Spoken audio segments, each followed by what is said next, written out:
And welcome to Save Your Sanity, Help for Toxic Relationships. I'm Dr. Rhoberta, Shaler, and I'm so glad you're here.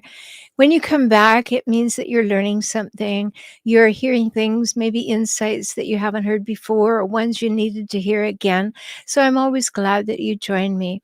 If you're here for the first time, welcome. I'm glad that you found this podcast and that you would join in. Know you're always welcome. Tonight, we're going to be talking about two crazy making patterns hijackals use to confuse. And yes, they have way more than two. There's no question that they have way more than two. However, these two are the foundation of what they like to do to keep you on your toes, in the question, confused, in chaos, wondering, trying to figure out. They use it to cause you to second guess yourself, to question your sanity. And they're very clear. So I think you will recognize them, but not maybe in the depth we're going to talk about them tonight. It's really important to understand how hijackals, these chronically difficult people, the people that I created the word for, they're people who hijack relationships for their own needs and purposes, and then relentlessly scavenge those relationships for power, status, and control. And if you need to know more about that, you can go to my website for relationshiphelp.com, or you are always welcome to subscribe to my YouTube channel, which has the same name, for Relationship Help. So these two crazy making patterns, I think we'll all agree that being with a hijackal is definitely a crazy making experience. And a while ago, I wrote a book called Stop That's Crazy Making: How to Quit Playing the Passive Aggressive Game.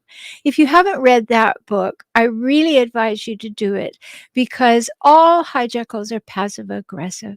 So knowing all those things and how to quit playing that part of the game can be very useful for you. And you can find these things at forrelationshiphelp.com. You can click on the store button. You can find my books. You can find my courses, webinars, all kinds of great things for you there. So just go on over to forrelationshiphelp.com. We don't want to be in a relationship that is constantly crazy making. But when we have been for a while, whether that's your mother or father, your partner, your husband, your wife, your siblings, the person in the cubicle next door, your boss, it doesn't matter, because they like to hook us in. Their thing is to get us hooked on believing them and questioning ourselves. So crazy making falls right into that category.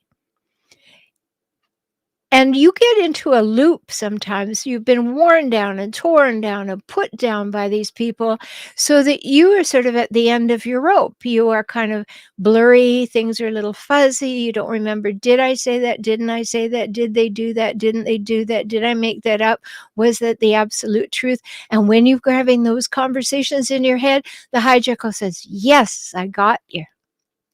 I have you confused. And that's what they want to do. They use things to confuse you. And of course, it's all abuse. So let's get into this and think about these two crazy making patterns that they very purposefully use to abuse and use to confuse. The first one is they lie. Oh, how they like to lie. They have to do it. They absolutely have to do it, because their concern that they're not good enough means that they have to lie about things to make themselves feel better. And if you seem to be a little bit ahead of them or a little better than them, or however they're perceiving you, that will up their level of lying very, very often. Now, in a healthy relationship, a book that a couple of colleagues of mine wrote long ago is called Do I Have to Give Up Me to Be Loved by You? And when we start thinking about hijackals, they weren't talking about hijackals. But when I start applying what they said to hijackals, it becomes really clear, because a big takeaway from that book, Do I Have to Give Up Me to Be Loved by You, was about whether or not we communicate and live from a intention to learn about our partner or the other person, or from an intention and an intent to defend ourselves. Two very, very different positions, and very important to recognize that. So, in a healthy relationship, we want to come from an intent to learn about our partner and be safe enough to not be coming from an intent to have to defend ourselves. Well, hijackals wake up in the morning always defending themselves. They don't want to learn about you. So, right off, they're not healthy. But they wake up having to defend themselves, looking where they have to defend themselves. Where will I have to do this? And everything, that old saying, if you only have a hammer, everything looks like a nail. Well, they wake up and everything looks like it's coming at them and it could possibly hurt them, and they're going to defend themselves. So one of the big ways that they solve that problem for themselves is to lie.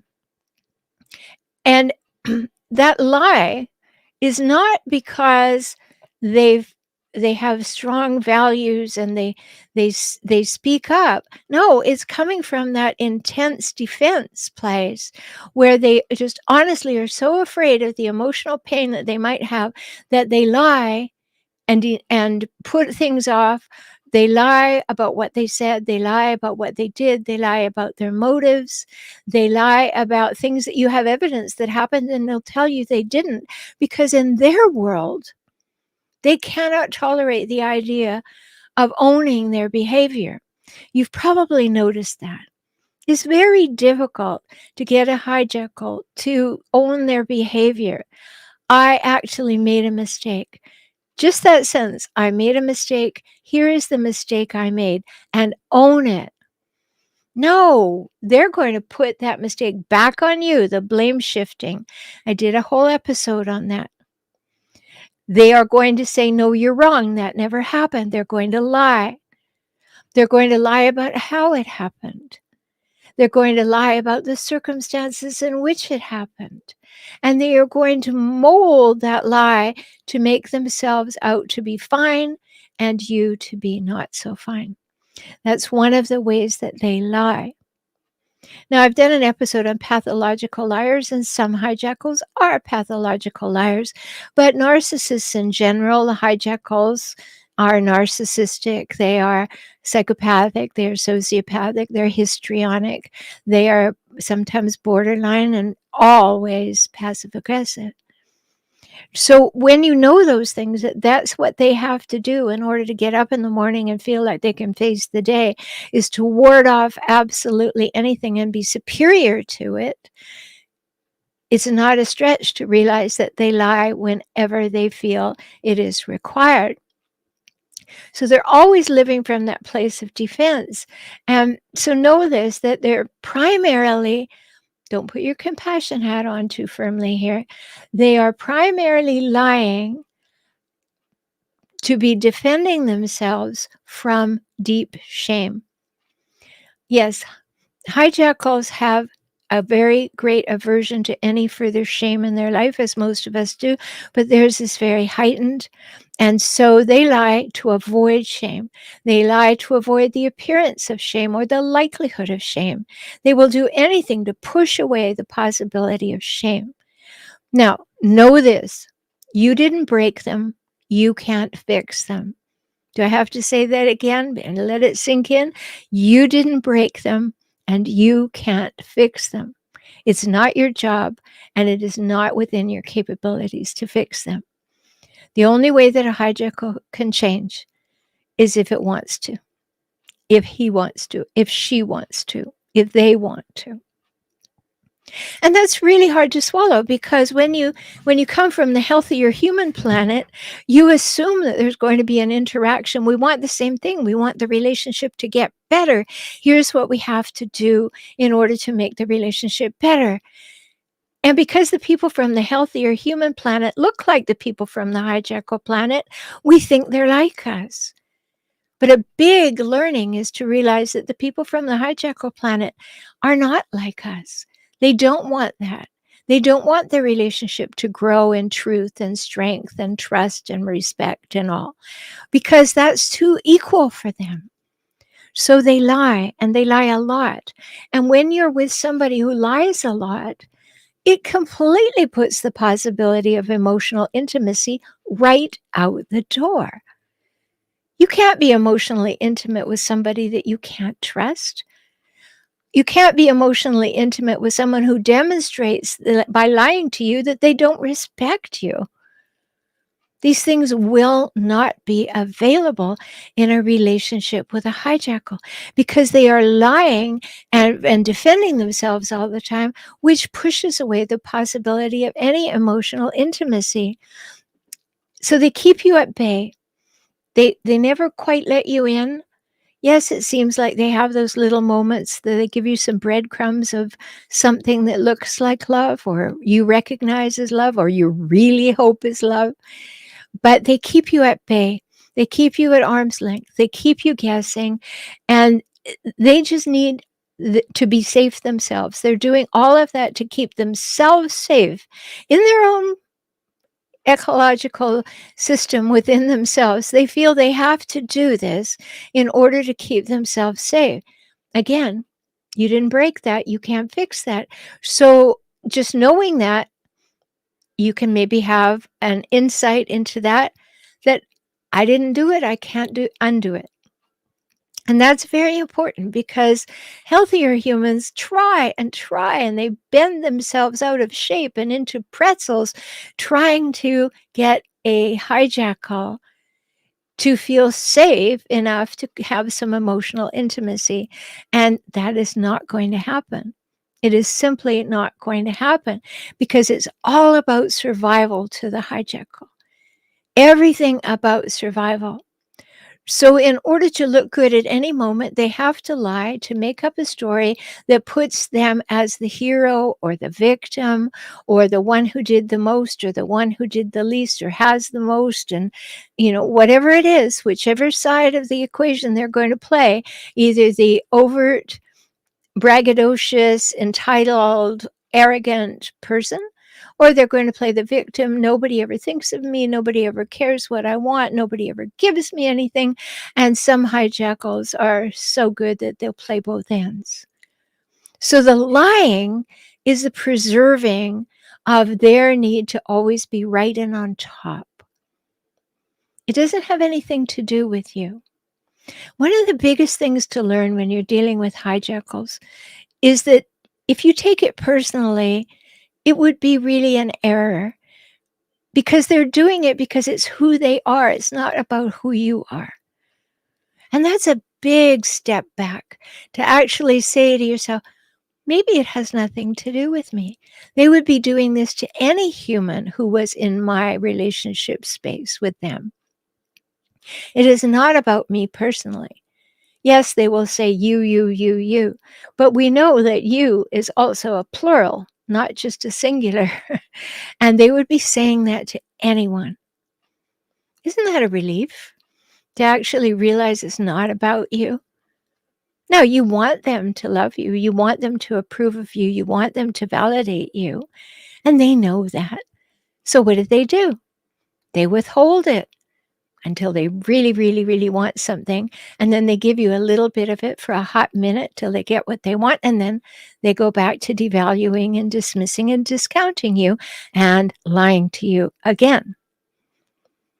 So the big number one crazy making pattern that a hijackal uses to confuse you is lying. And with that lying goes this really convoluted piece that I call the plausible lie. That's when you get really troubled by, oh, that could be true. That it could have happened that way. I don't recall it happening that way. I think it's unlikely, but it could. And that plausible lie has you not wanting to be wrong, not wanting to make them wrong. You don't want to have them think of you as not nice. You've accused them of something. So the plausible lie saves them many times, because you're sitting there going, I wonder, could that be true? It seems like it could be true, Maybe it could on some planet, but it's still a lie. So it's very important to see the lie as one of the big things. And you're constantly being lied to. You're being lied to by their physical presence, that they want to be with you. You're being lied to by yourself because you probably tell yourself they love you. And they don't really have love to give. If they do, it's very, very carefully apportioned out to their best interest. They have less love to give you than uses they have for you. Yeah, I know, another startling truth, but it's very important to see it and believe it, because that's the way it rolls. So the plausible lie can really catch you out, can really have you second guessing yourself, right? And you may have been subjected to it for a long time. Many times people who end up with hijackal partners had a hijackal parent. And it takes a long time to figure it out that, hey, these two are similar. It's a very familiar dynamic to me, and I'm still comfortably uncomfortable. And that moment, you may have that light bulb moment when you say, I think I'm dealing with a hijackal. So very important, and this plausible lie can be very confusing and cause you not to see things clearly and not to take action because you don't want to make a mistake or seem like you don't believe them. All the things that a healthier human would do, but they're not thinking that. And that's something that we can work on. If at any time you want to talk with me, I do have a one-time new client offer that you could enjoy, and you can find that here at beaclient.com. It's one time, 1 hour for only $97.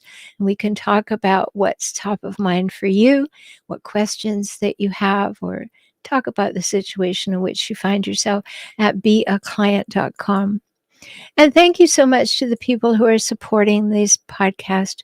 They do that at Patreon. Some people give a one-time donation. Other people contribute monthly. And I so appreciate that. It really helps us to stay on the air and go even broader in our reach. So you can go to patreon.com/Save Your Sanity to support the show. Patreon.com/Save Your Sanity. Okay, so we talked about the one big crazy making pattern. Let's talk about the other. We had lies, and now we have denies. Oh, they are so good at denial, aren't they?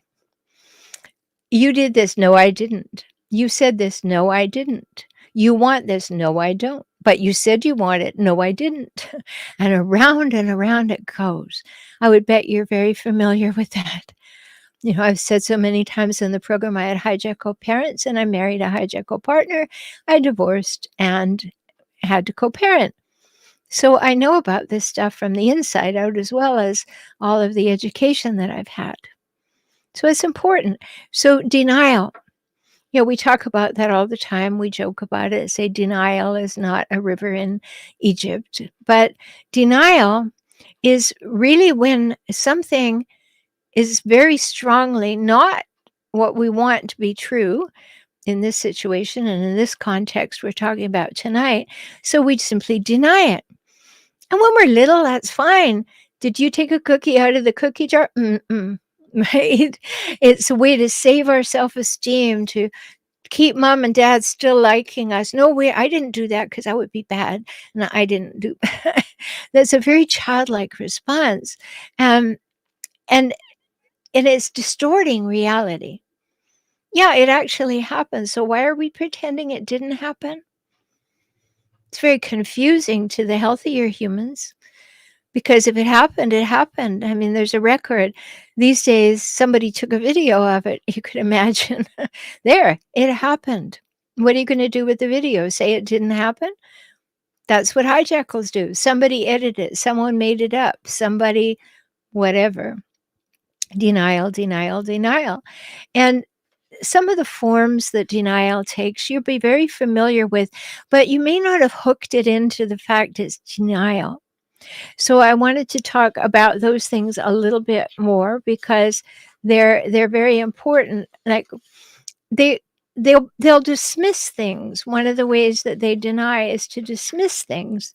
Um, so they will push away a feeling or a thought as not worthy of their attention, not something they need to be bothered with. Handle it yourself. I am not going to talk about it. I am above this conversation. And I found some examples from Julie Hall, who wrote The Narcissist in Your Life. And in dismissal, she gave an example that says, that was so long ago, I can't remember what actually happened. Haven't you gotten over it yet? Familiar? The hijackal says to you when you say, did you do this, or you did this, or you said this, they say that was so long ago, I can't actually remember what happened. And haven't you gotten over that? So now it's been blame shifted back to you that there's something wrong with you for even referring to that or asking about it. That's a form of denial. I am not going to give any credence that that happened. So I am going to dismiss it. I am not even going to entertain the idea, and I'm going to blame shift it back on you. Another that Julie mentioned is justification. And, I've read Julie's book. It's a good book. And she says that justifying rationalizes a fact to make it sound reasonable. That rationalizing a fact to make it sound reasonable. So the example that she gave is, your father was disciplining you for your own good because you were out of control and you needed a firm hand.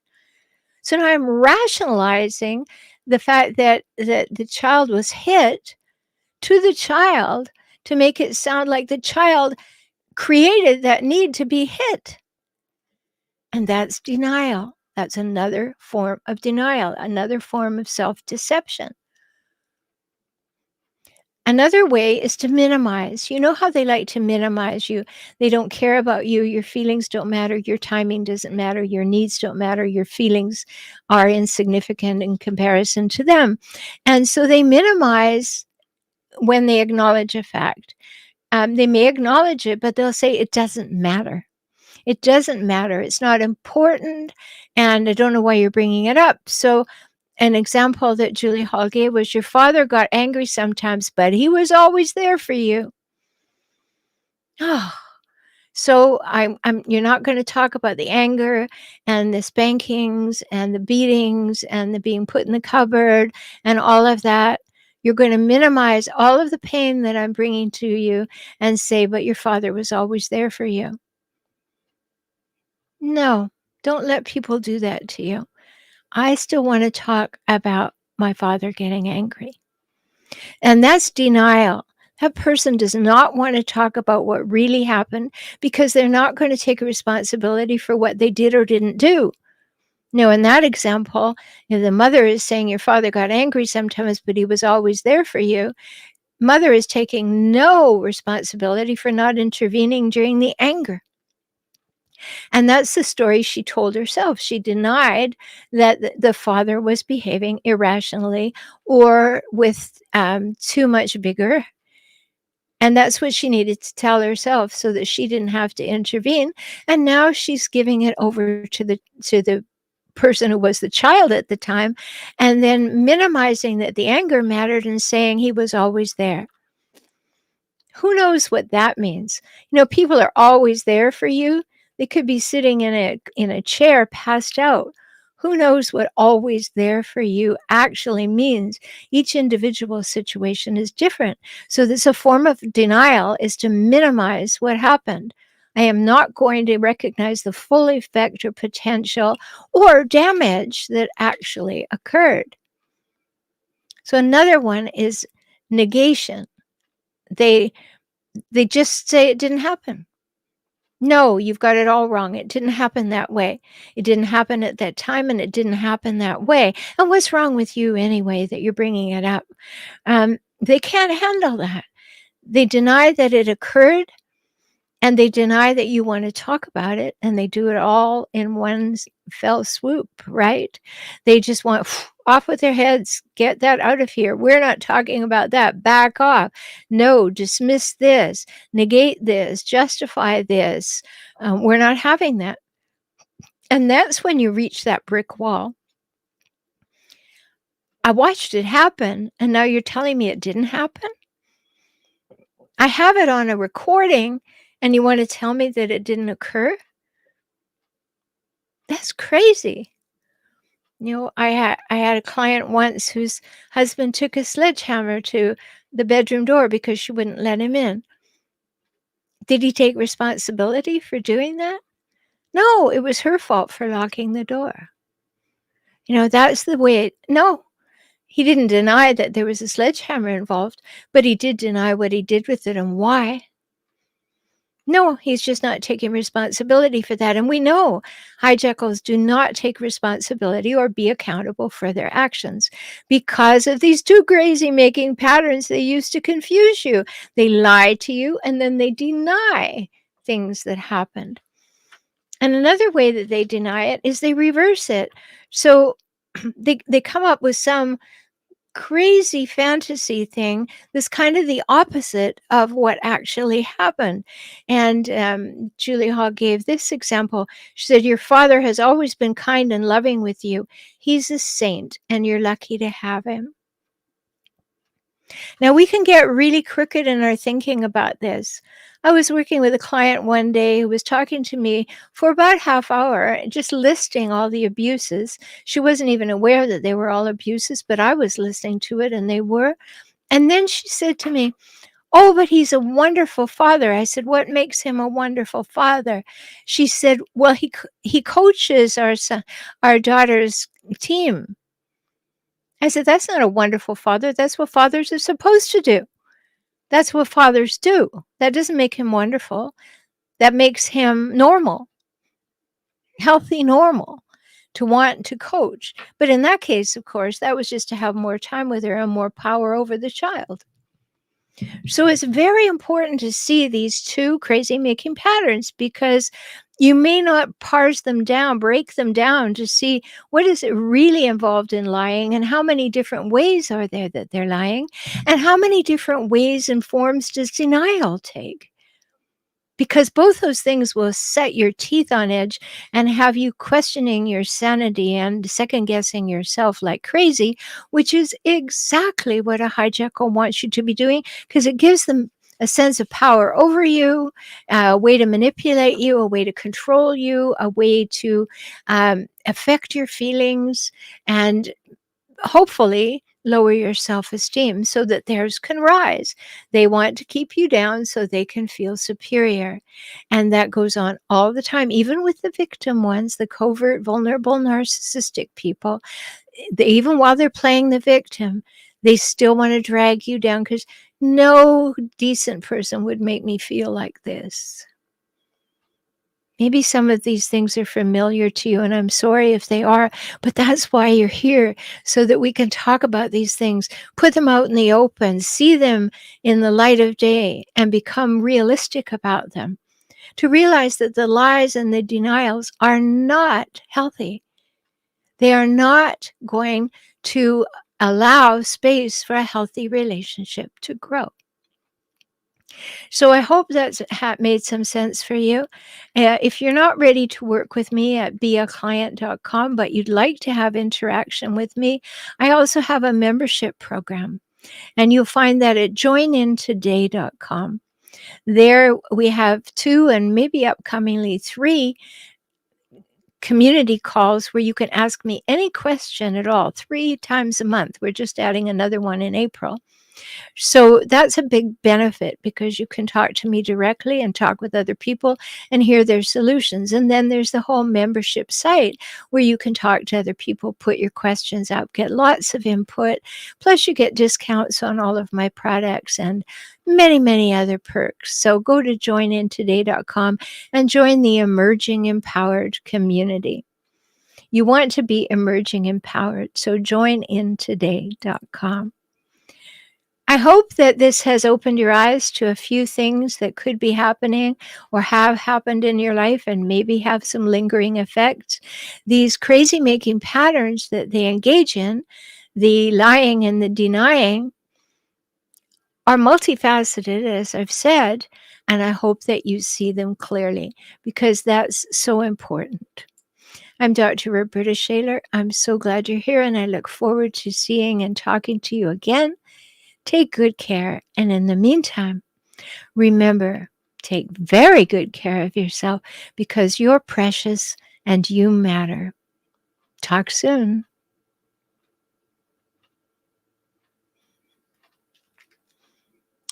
Good evening. There is nothing in the chat. My goodness, we have never had that before. There is nothing in the chat. So that may mean that no one was able to log in. Something incredible has happened that has made that impossible. And I'm so sorry about that. But if you're joining me right now and you realize that you missed something, well, you didn't miss the chat because it wasn't here tonight for some unknown reason, and I'll get to the bottom of that.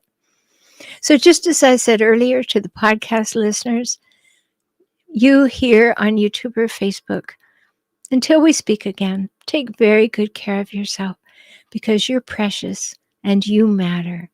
Talk soon.